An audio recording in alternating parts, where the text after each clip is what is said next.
The latest update begins with Justin Gaethje openly addressing concerns surrounding fighter pay following the UFC's massive new broadcast agreement with Paramount. Despite widespread expectations that the deal would lead to increased compensation for athletes, Gaethje revealed that his own pay has remained exactly the same. This directly contradicts previous public statements made by UFC President Dana White, who suggested that fighters would financially benefit from the new agreement. Commentator Daniel Cormier also echoed that sentiment in earlier remarks, claiming that athletes were already seeing improvements in their earnings. Gaethje's comments, however, paint a very different picture. UFC 324 marks the first event held under the new Paramount deal, which is reportedly valued at over $7 billion and removes traditional pay-per-view in the United States. With such a major shift in the business model, many assumed fighters would receive a larger portion of the revenue. During Media Day, Gaethje was asked directly whether the new deal had resulted in higher compensation for him. His response was straightforward and candid. According to Gaethje, he is not earning a single dollar more for competing on this card than he would have before the Paramount agreement. Gaethje further highlighted what he believes is a deeper issue within the system by pointing to his performance bonuses. Over the course of his UFC career, he has earned 14 performance bonuses, yet the total payout from those bonuses still does not reach $1 million. In his view, that reality underscores a fundamental problem. He expressed that fighters in his position should be making significantly more money and should be afforded better opportunities to make long-term financial decisions that extend beyond their fighting careers. Despite voicing frustration, Gaethje made it clear that he remains grateful for what the sport has provided him. He spoke openly about some of the financial choices he considers to be among his smartest, including investing in commercial property and purchasing a home in Arizona near his parents. That property is now rented by his sister, which allows him to keep family close while also building stability. More importantly, Gaethje emphasized that his greatest reward has been the ability to support his family, helping his parents, assisting his siblings, giving meaningful gifts, and creating lasting memories through travel are things he values deeply. He stressed that time spent with loved ones is priceless and something money can never truly replace.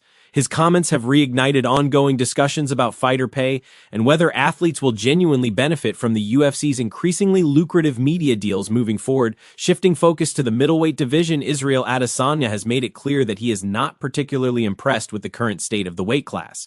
As speculation continues regarding how long he will remain active, the former champion openly admitted that the division no longer excites him the way it once did. Adesanya is scheduled to face the rising striker Joe Pyre on March 28th in Seattle, a matchup that many see as a test of whether he still possesses the motivation to compete at the highest level. Ahead of the fight, Adesanya appeared on the Ariel Helwani show and spoke candidly about his mindset.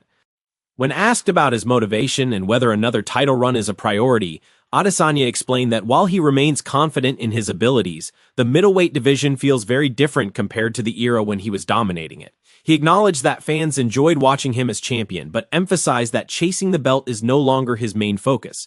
According to Adesanya, if another title opportunity arises, it will happen naturally rather than being something he actively pursues. He went on to question when the division last felt truly exciting, pointing out that the most notable recent moment was Dricus du Plessis winning the title. Since then, Adesanya suggested there has been little that has generated widespread buzz or sustained interest. He also noted that the lack of recent UFC events has contributed to the division feeling stagnant.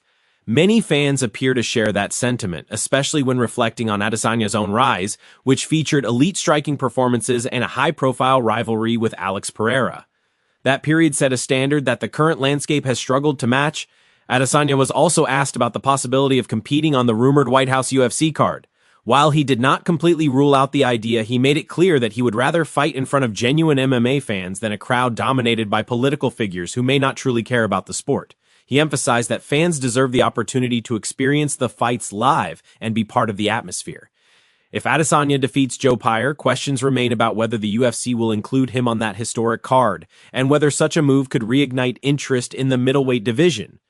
In bantamweight news, Sean Ali has issued an apology to Sonadong following backlash over a controversial moment during their first face-off. The former champion faced criticism after wearing a face mask during the stare-down, a move that many fans and Sona himself viewed as inappropriate. The incident quickly spread online, prompting discussion and criticism across social media. Speaking with the media ahead of UFC 324, Ali explained that his actions were never intended to offend. He described the gesture as a light-hearted and silly joke that was misunderstood. Acknowledging the reaction, Ali offered a direct apology and stated that he was sorry if anyone felt disrespected by what he did. When Sonadong was later asked about the situation, he accepted the apology but firmly stated that racism has no place in MMA. He emphasized that the sport should be about competition and mutual respect, rather than unnecessary distractions. Sona also suggested that the incident may have been intended as a psychological tactic but made it clear that it did not affect him. With the controversy addressed, attention quickly returned to the fight itself.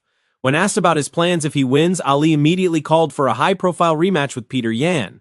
While stressing that he is not overlooking Sona, Ali said a dominant victory would justify a second bout with Yan, potentially on the rumored White House card. He admitted he is trying to manifest that opportunity and believes a strong performance would make it unavoidable. Adding further insight, Corey Sandhagen shared his prediction during an appearance with Ariel Helwani. Sandhagen picked Ali to win, explaining that Sona's tendency to lunge into strikes could work against him.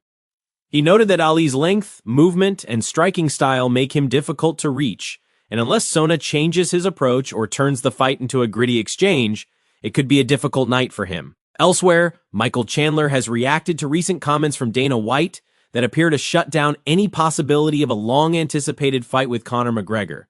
Despite multiple delays and a previously canceled bout, Chandler has remained persistent in campaigning for the matchup. However, during a recent interview, Dana White dismissed the idea of McGregor versus Chandler appearing on the rumored White House card and suggested the matchup had already been explored years ago. Following those comments, Chandler spoke with Ariel Helwani and admitted that White's remarks were discouraging. Still, he maintained a wait-and-see approach, emphasizing that nothing is ever guaranteed in MMA. While acknowledging that the situation is not encouraging, Chandler said he can only focus on what he can control.